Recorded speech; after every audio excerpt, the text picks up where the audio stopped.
Welcome to the Wednesday meditation.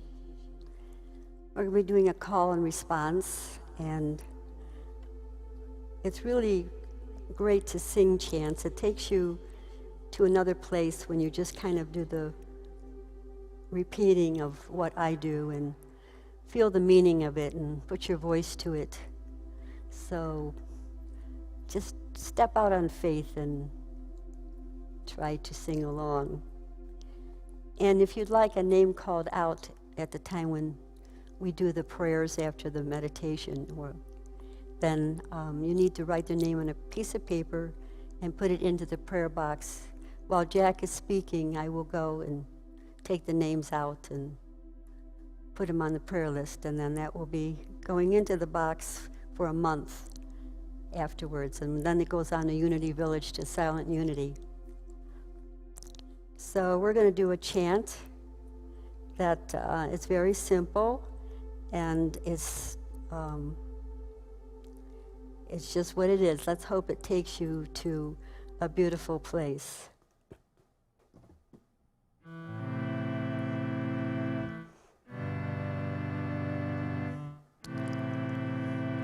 Golden light in the candle flame, golden light in the candle flame, deep in you I feel the same, deep in you I feel the same. Let's do those two lines again. Golden light in the candle flame,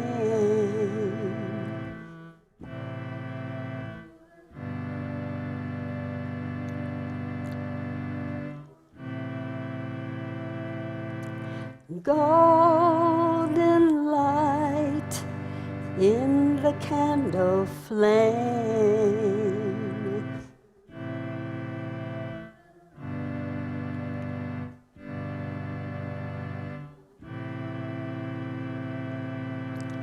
deep in you I feel the same, deep.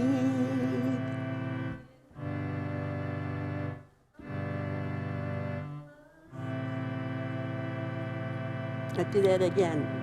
Golden light in the candle flame,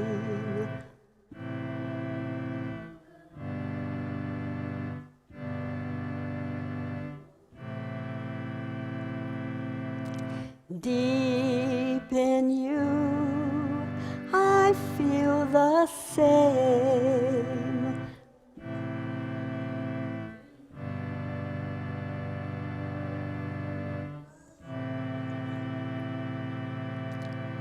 open to the holy, holy stillness, open to holy, holy stillness. God is love, loving beloved.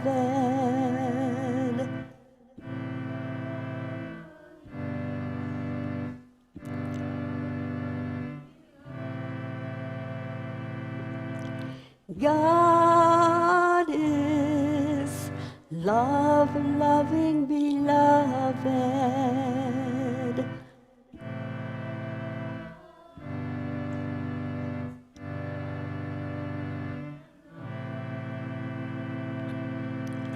Beloved, beloved, beloved, beloved, beloved, beloved, beloved, beloved.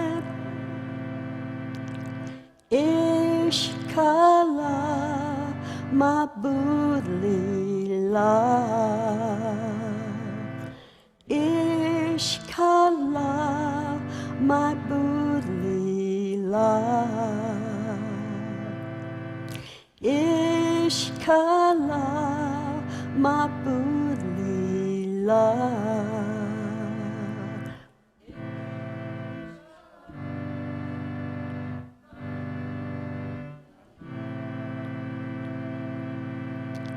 Spirit,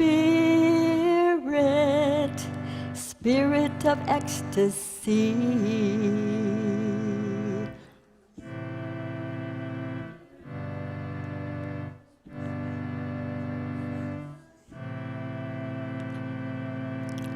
Spirit,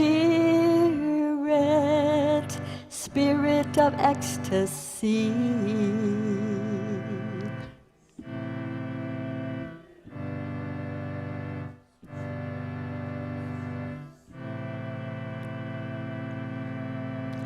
Golden light in the candle flame. Golden in the candle flame. Deep in you, I feel the same. Deep.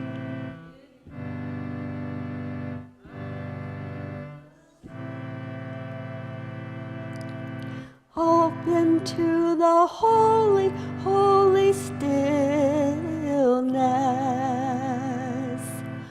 Open.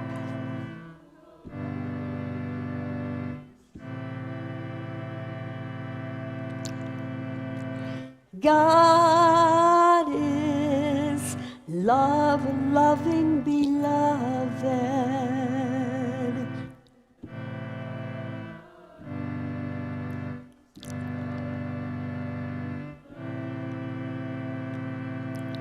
Beloved,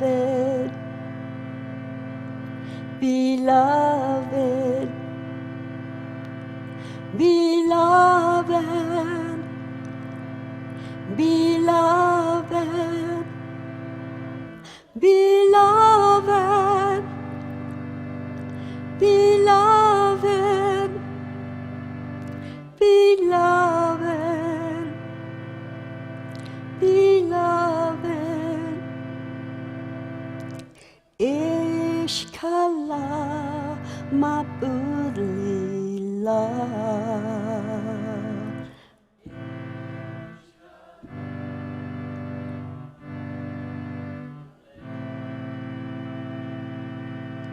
Spirit,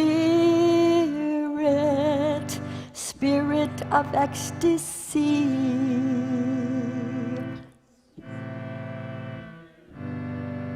Spirit of. We are one, oh beloved. We are one, one beloved. We are one, one beloved.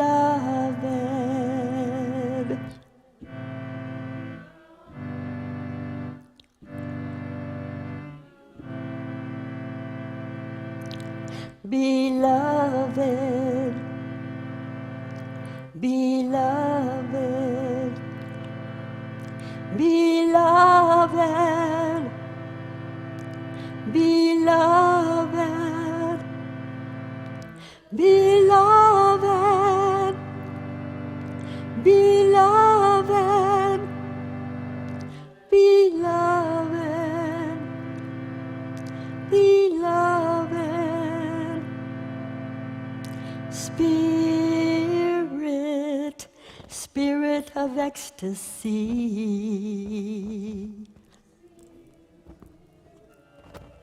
Spirit of ecstasy. Spirit, spirit of ecstasy.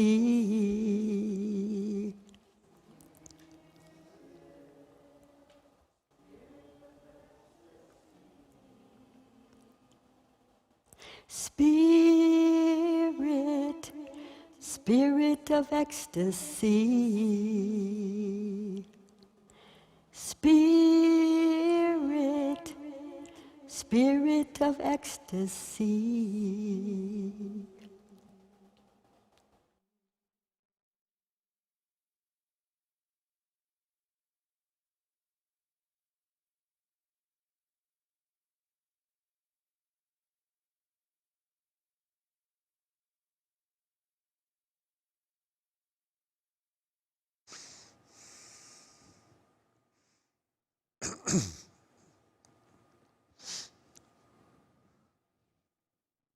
Whether you are aware of it or not, you are sitting here tonight by divine appointment.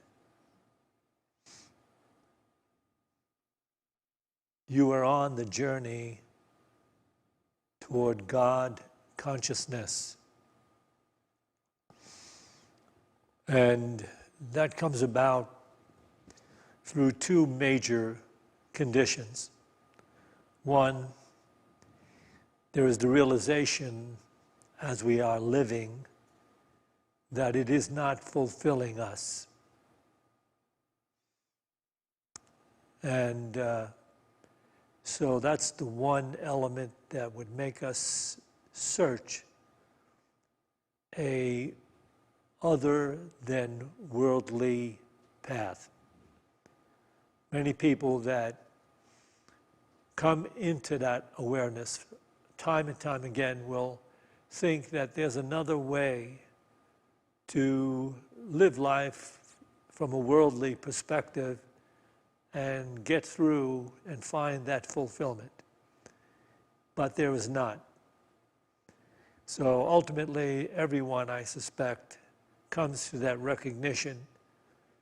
The initial state of consciousness and the way the world thinks through the definition given by the initial state of consciousness will never bring about fulfillment in one's awareness.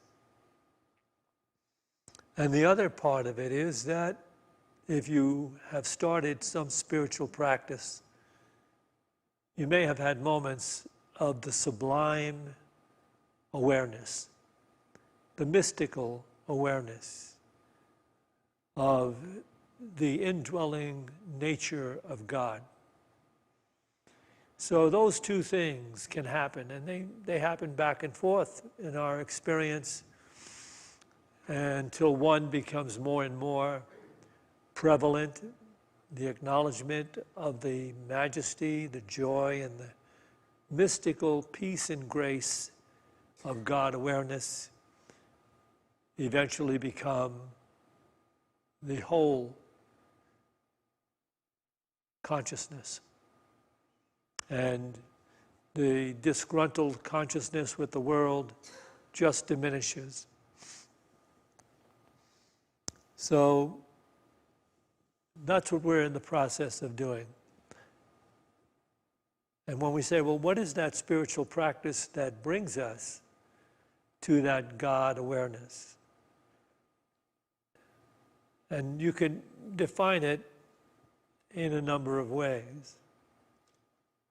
Salvation itself can be defined in different ways, and actually is defined in different ways by different levels of awareness, different, religious perspectives.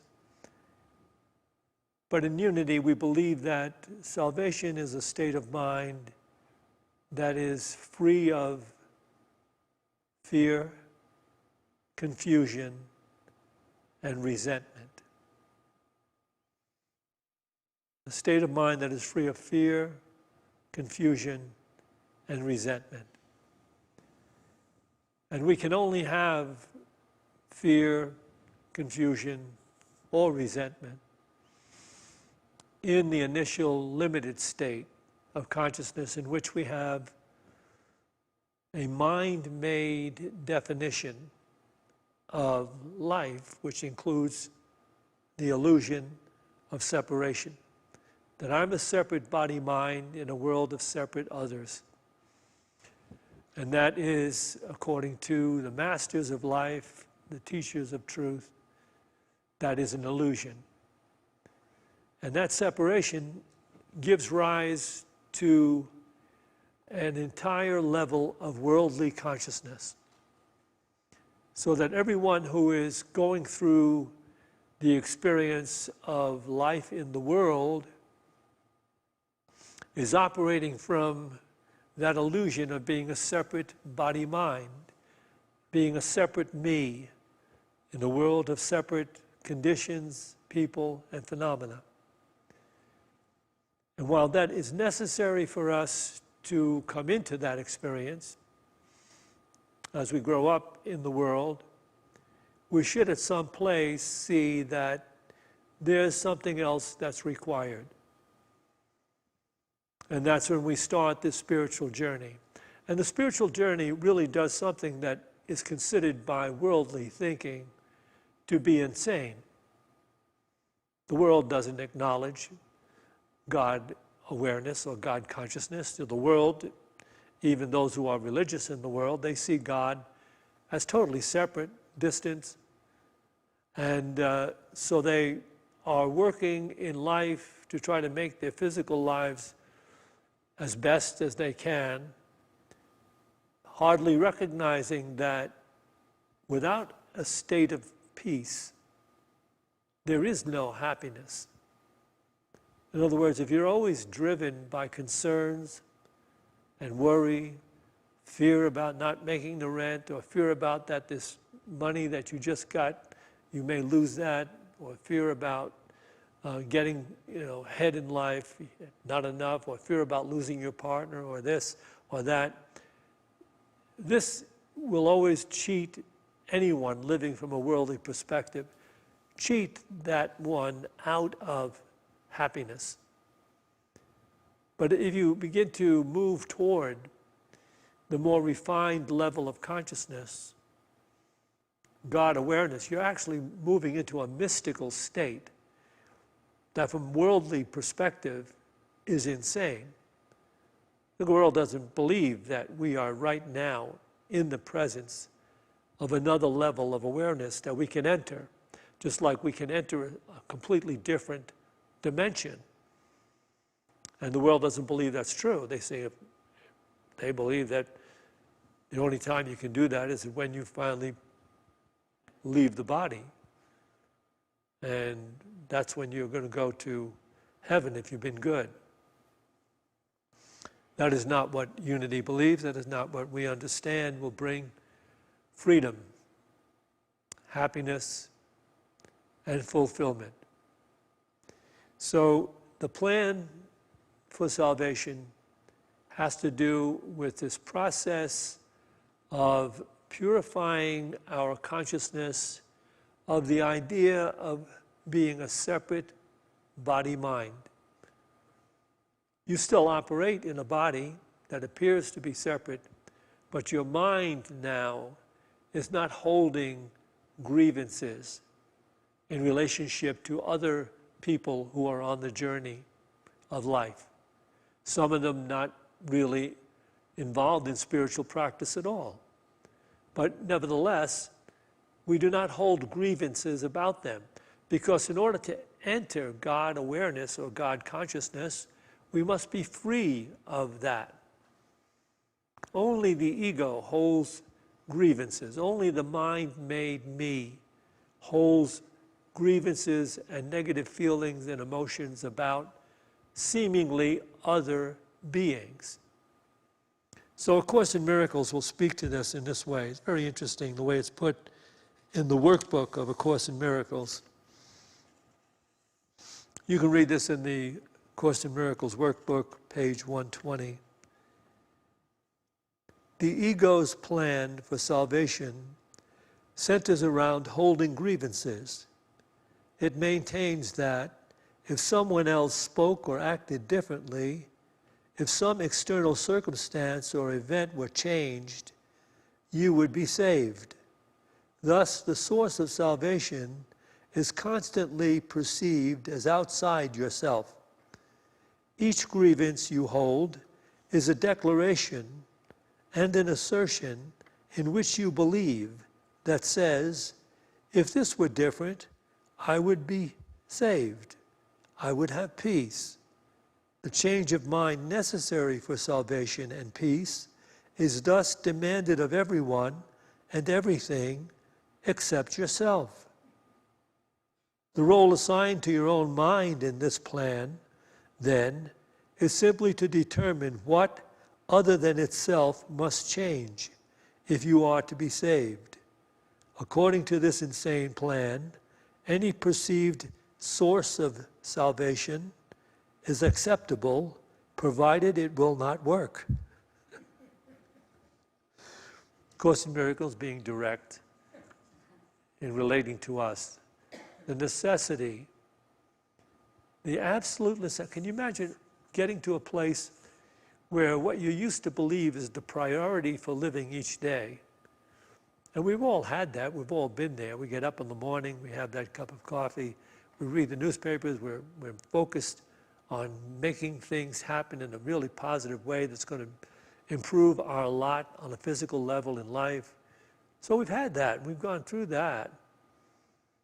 But could you imagine if the priority is today to be so God aware that you are going to be looking past the seeming errors of others, looking past their inconsistencies, even their attacks. You're going to be looking past that, not reacting to it. Why would we get to that place where we're not going to react? We're not going to do something to get even. We're not going to resent them at least, or try to find a way to get back at them. No, we're not going to do that. Why would that work? Why would that bring us into a state of fulfillment? It brings you into the heavenly state of unconditional release of the illusion of separation from your brothers and sisters. Wow. And if you were to able to prevail in doing that, what would happen? Well, it's just saying here, it's talking about peace. It's talking about salvation. What would happen? Ultimately, everything that you're looking upon would be more involved in blessing you, lifting you, healing you, nurturing you, because you would have been entering the thinking of God. You would have allowed your mind to become more God mind. You've allowed the Christ in you to not be dormant, but to rise and to release the mind-made illusionary self that is forever in a state of defensiveness, fear, concern, and worry. When you enter this higher state of awareness, what could happen that would make you free of any fear? What could happen is that you recognize you are an eternal being, an eternal soul that is in the oversoul of God. So death for you is not going to hold that kind of fear or concern, that you have to kind of get all the things you want to get to be happy and fulfill your desires before you expire. That's not going to be a pressing issue anymore. But again, it requires that practice so that you're shifting away from the mind made me and all of its plans for improving its physical, material life. That relaxes. You don't give it up completely or totally. You just don't have it as the priority driving you day in and day out. Your priority becomes to be keenly aware when you're beginning to hold negative feelings and emotions, holding negative thoughts, you're keenly aware. Say, why am I thinking this? And if you go and you're honest about it, why am I thinking this about so-and-so? Why am I thinking this negative thoughts about my job? Why do I resent and resist going to work? Why do I have negative feelings about the people I work with, perhaps? So, once you start to become mindful and you pause, knowing you don't want to be living in that state of consciousness anymore, you pause and you release. And you may silently bless whatever limitation you're looking upon that has come into your mind. You bless it, you look at it, you see it for what it is. You'll find out why it is certain things or certain people cause you to have negative thoughts and feelings. And more it comes to mind quickly. And then more and more it actually brings you the awareness right away of what is required in the moment to establish peace, healing, and this new state of awareness in which the recognition that all minds are in communication on some level. People may not consciously know it, but if you're blessing them, they sense something. If you're living a blessed life, everything around you senses the blessings going out from you. You don't necessarily have to be using words or doing special deeds of service. That may be part of it, but the fact is, just the fact that you are embracing God consciousness enlivens, blesses, and inspires everything around you, because everything around you is part of you. Because everything around you is really God. And so many people around you in conditions, they may not be consciously aware, they may be totally involved in the initial state of consciousness in which they're striving to do whatever they have to do to get ahead. They may even be manipulating and cheating and lying, but that has no effect on you. Your goal is to have peace and to look past their illusion because you want to be free of yours. And we're being told how to look past their illusions and to be free of ours. So that's our yoga. That's what we are about doing every day. Finding our way to live more effectively, beautifully, holistically in this one essence, which is, you could call it the ultimate truth that, if followed, opens up the awareness to the presence of God in every moment, in every person, in every place. And that path would be forgiveness. So that, wherever you start on the path of forgiveness, there's different definitions of it. Ultimately, because you're practicing that, the inspiration from the divine nature within you is going to guide you to see forgiveness and expand upon it until you realize there's nothing to forgive. That there's no reason for resentment except unless you want to continue to hold yourself in a limited place, in a limited feeling. So once we start the practice, we don't practice alone. Once we start the practice, that divine nature, soul consciousness, starts to inspire, work with us to free the mind of its limited thoughts and definitions of the illusionary life. That's what it's about. So let me share this with you from the Course in Miracles.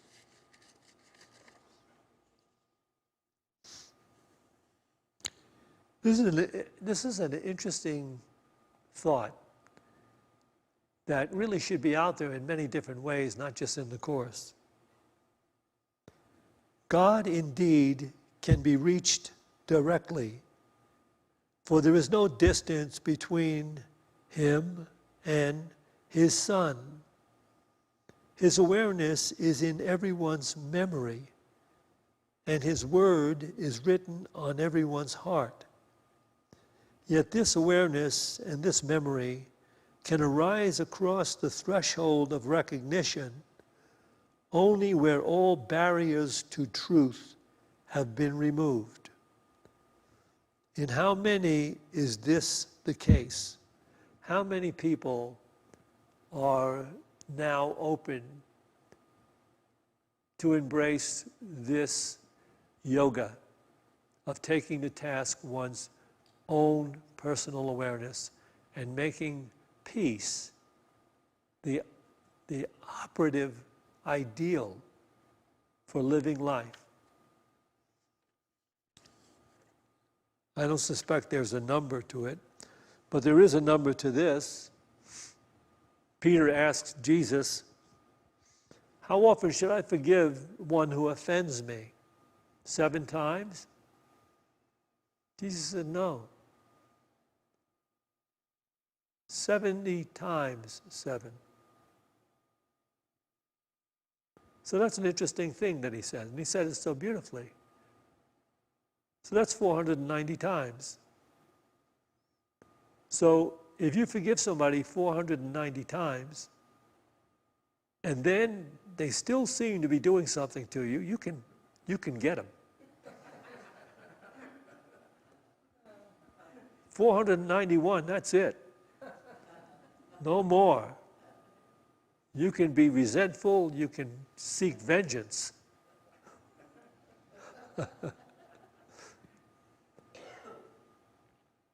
So, forgiveness is that path that actually brings us into that state of consciousness we are seeking. And it is in that state of consciousness that we will ultimately fulfill what Jesus prayed his disciples would fulfill. That they would be in the world, but no longer of the world. You could say it this way, that the disciples would be carrying on their lives and participating in the world seemingly the same way other people are participating in the world, except that they would not be of the thinking of the world.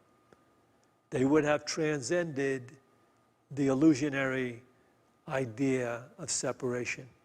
So for the most part, while they're participating in the world, they're going to work, many of them. They're going to play. Some of them are going skiing. Some of them are going to, beautiful resorts. Some of them are taking on service projects. Some of them are raising children. Some of them are, doing this or doing that. But in all they're doing, their awareness is in the divine blessedness of life. Their gratitude never stops going forward because they're in a state of beauty.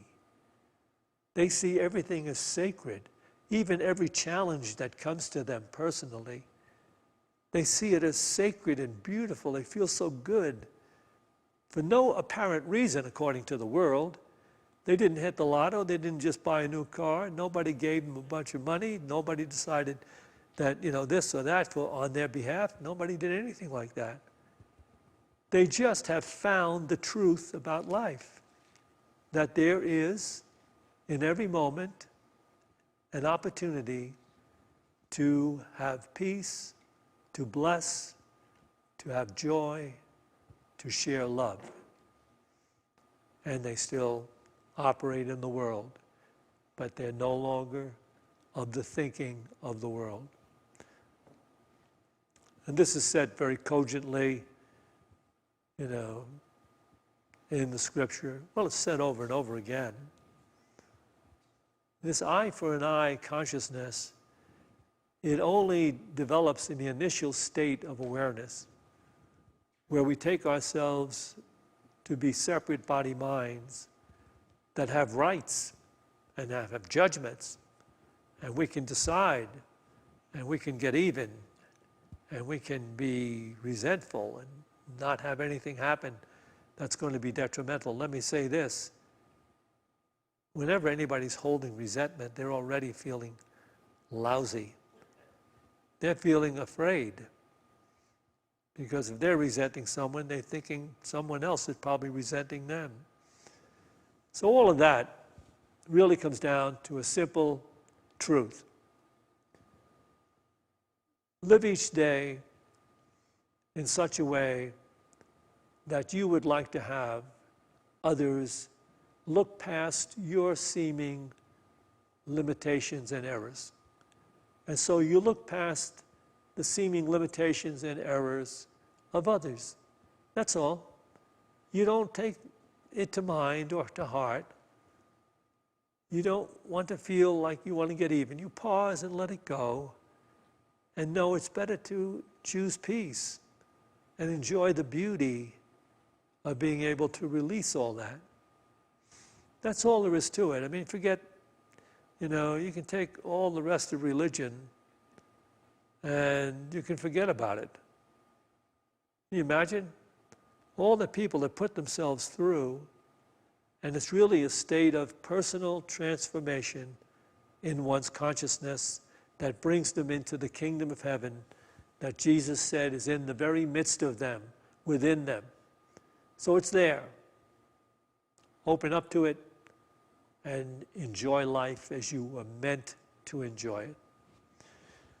We're going to begin this evening to enjoy life the way we were meant to enjoy it.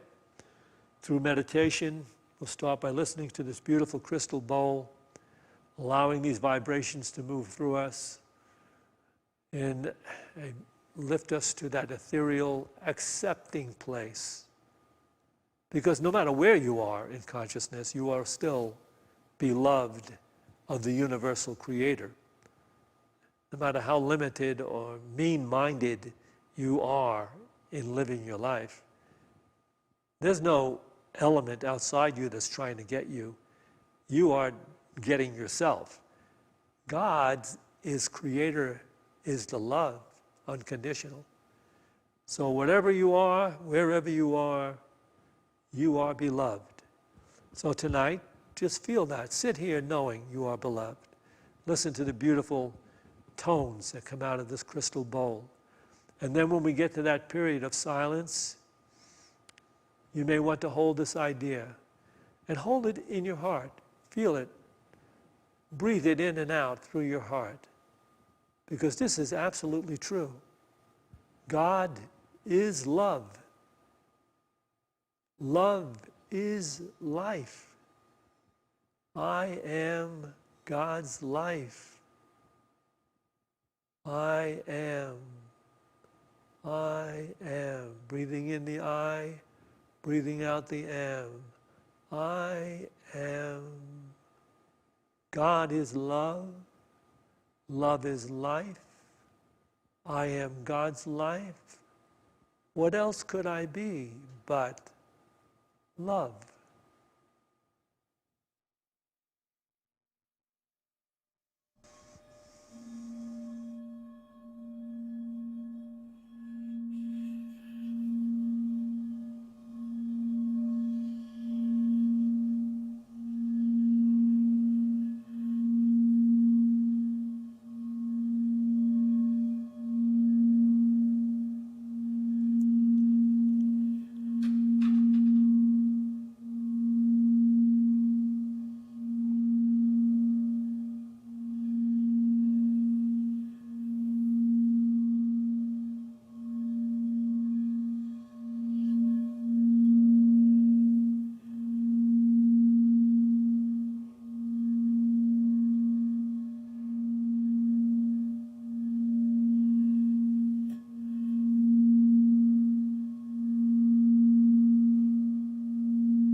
in this higher state of awareness, let us bring the names of those that have been submitted to our prayer list. As Norma calls the name, you might just want to send the thought, be whole, be one.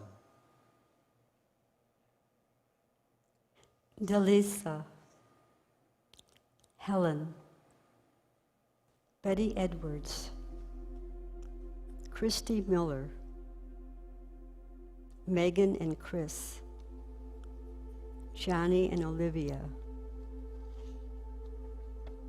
Pei Cow, Louie, the homeless man who needed a blanket, Megan Jarman, Jeanette, John, Nicole and Gio, Thailand, Unity of Boulder's Youth Ministry, Elena Salter, Rihanna and Mother, Sandy Spahn and Dan Spahn, Carol Morphew and family, Larry Morrison, Steve, Dan Lonk, Michael Sullivan and family, Marjorie, Susan, Vi and Corky, Yuma, Chester, David Cofieto, Jay, Melinda, Theo, Melody Ross and family, Sunny, Melinda, Bill and Jenny Mitchell, Betty Barford, Anita, Sam Gita, Veronica and Leo, Daniel Rivard, Dan James, Diana Sherry, Dow Shad and Santisha, the United States government, the air, water, earth, and life on planet Earth. And you can call out a name at this time if you'd like to.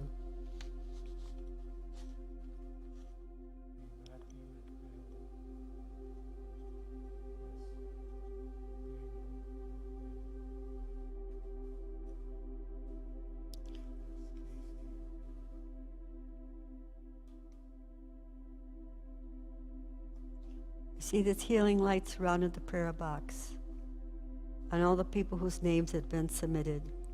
We see them healed, physically, mentally, and spiritually.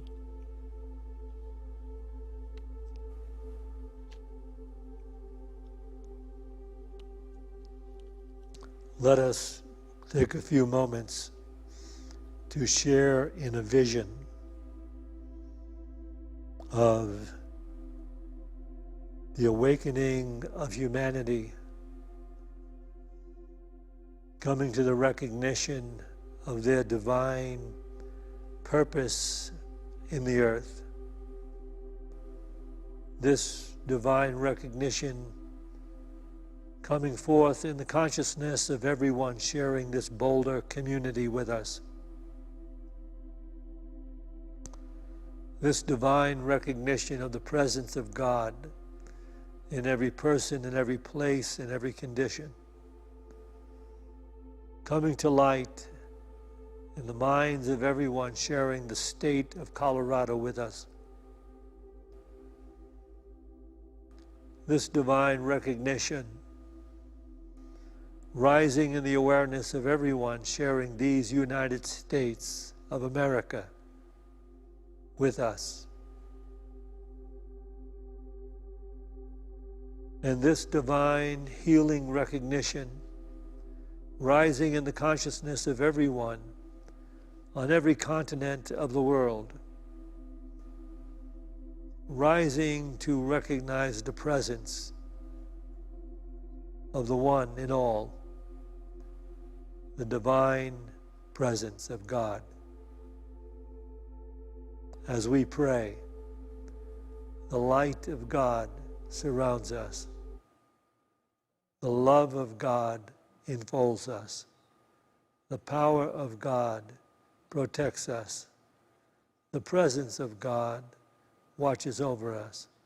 Wherever we are, God is, and God is love. To this we say, Amen.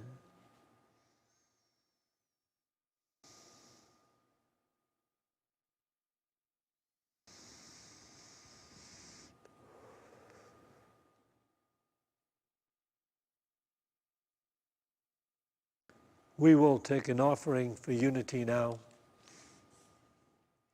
We have the unity bags we'll pass around here in the congregation.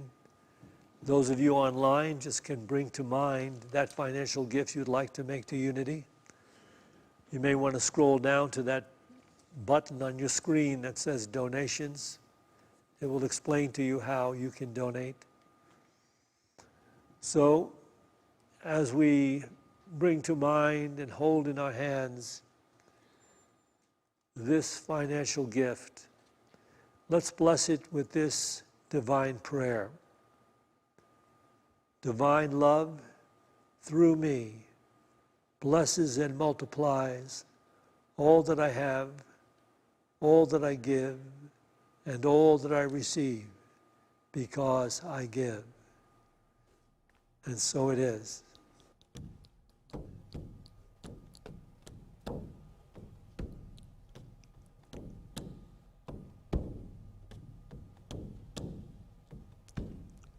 There's a presence moving softly in the quiet of my being. Moving softly all the time. One heart, one mind, one light, united and divine. One heart, one mind, one light, united and divine. United and divine. United and divine.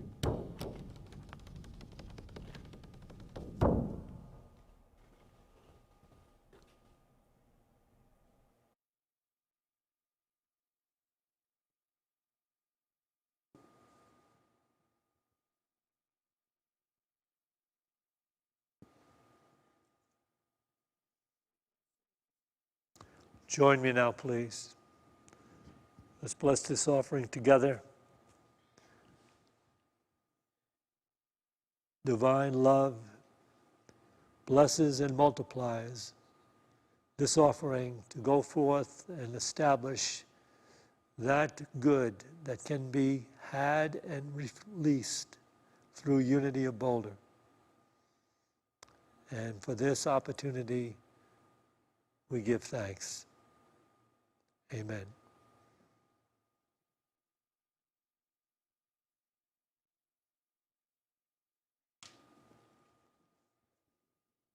I want to thank you all for joining us tonight, for turning out.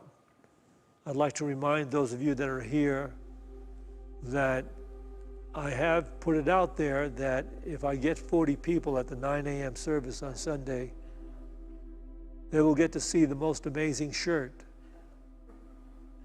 And last Sunday we were 9 people short. So we need 9 more people. If you're sitting here, you're hearing this, if you really want to settle all of your negative karma, you'll get your bodies to the 9 a.m. service. I know you can go through a lot of spiritual practice and not really get the advancement you will get if you make it to that 9 a.m. service on Sunday morning. Okay, but if there's not 40 people there, I will not reveal the shirt that is not only mind-blowing, but it is a miracle shirt, and you will see it in action at 9 a.m. And this is sad that I have to make these strange deals. You know, Eckhart Tolle and Deepak Chopra and all those guys, they never had to make these deals. I'm just this, you know, I just don't have the clout that they have. So I've got to make these deals. But this deal is really worth it. So be there at 9 a.m. I'll see you there. Don't try to watch it online, by the way, because I may not show the shirt until the cameras are off. It'll only be for the people that are there. Is that vindictive?